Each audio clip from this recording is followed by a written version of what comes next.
그래서 10시간이 넘는 조사를 받고 경기 의왕에 있는 서울구치소로 옮겨졌습니다. 현직 대통령이 구치소에 수용되는 것은 헌정 사상 처음 있는 일인데요. 공수처에 나가 있는 취재기자를 연결합니다. 진선민 기자, 자, 오늘 2차 조사는 불발됐다지요? 네, 공수처는 오늘 오후 2시부터 윤 대통령을 불러 조사를 할 계획이었습니다. 하지만 윤 대통령이 출석하지 않아 2차 조사는 결국 무산됐습니다. 윤 대통령 측에서는 어제 충분히 얘기했다며 오늘 조사에 나가지 않겠다고 밝혔습니다. 공수처의 수사는 불법이기 때문에 응하지 않겠다는 기존 입장을 고수하고 있는 겁니다. 당초 공수처는 오늘 오전 조사를 예정했다가 윤 대통령 측이 건강 문제로 조사 연기를 요청해 오후 조사로 바꿨던 건데요. 이후 윤 대통령 변호인단은 조사 불출석을 통보했습니다. 그리고 조금 전 체포영장을 집행한 공수처와 경찰 수뇌부를 내란 혐의로 고발했습니다. 윤 대통령 측은 공수처와 경찰이 대통령을 불법 체포했다며 헌정 질서를 문란하게 한 중대 범죄라고 주장했습니다. 그렇군요. 그런데 윤 대통령이 출석을 거부하면 조사는 가능합니까? 네, 윤 대통령이 출석을 거부할 경우 강제 인치 명령을 내려 소환하는 방안이 거론됩니다. 하지만 실제로 공수처가 이걸 활용할지는 미지수입니다. 구치소에 직접 가서 방문 조사를 할지에 대해서도 공수처는 말을 아끼고 있습니다. 우선은 체포 적부 심사에 집중한 뒤 후속 절차를 결정할 걸로 보입니다. 윤 대통령은 어제 체포된 뒤 오전 11시부터 밤 9시 40분까지 조사를 받았습니다. 점심과 저녁 때 2시간 30분가량의 휴식이 있었던 걸 감안하면 실제로는 8시간 정도 조사를 한 걸로 보입니다. 이후 윤 대통령은 밤늦게 경기도 의왕에 있는 서울구치소에 구금됐습니다. 네. 어제 조사에서는 윤 대통령이 진술을 모두 거부했는데요. 어떻습니까?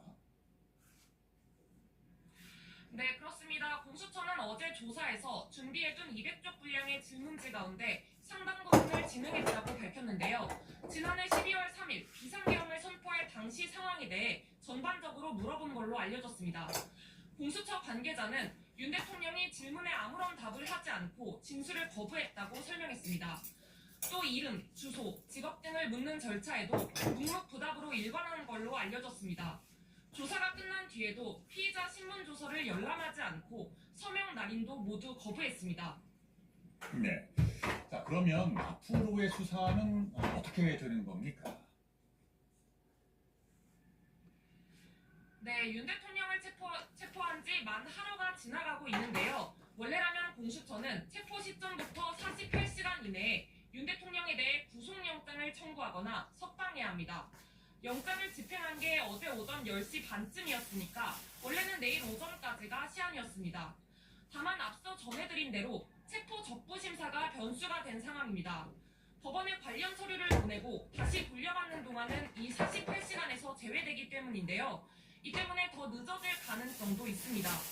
공수처 관계자는 항상 적부심 절차가 진행되고 있을 땐 구속영장을 청구하지 않는다고 말했습니다. 체포의 적법성을 판단받고 난 뒤에 구속영장 청구 여부를 결정하겠다는 뜻으로 풀이됩니다. 지금까지 수사의 흐름을 보면 공수처가 구속영장을 청구할 거란 관측이 우세합니다. 수사에 비협조적인 윤 대통령의 태도와 공범들이 줄줄이 구속된 점을 감안하면 그냥 석방하긴 어렵지 않겠냐는 겁니다. 결국 구속영장 청구 수순으로 간다면 2차례 체포영장을 발부받았던 서울 서부지법에 할지 아니면 윤 대통령 측 주장대로 서울중앙지법에 할지도 관건입니다. 한편 윤 대통령 체포 이후 관저 앞에서 공수처로 옮겨온 탄핵 반대 집회가 이틀째 이어지고 있습니다.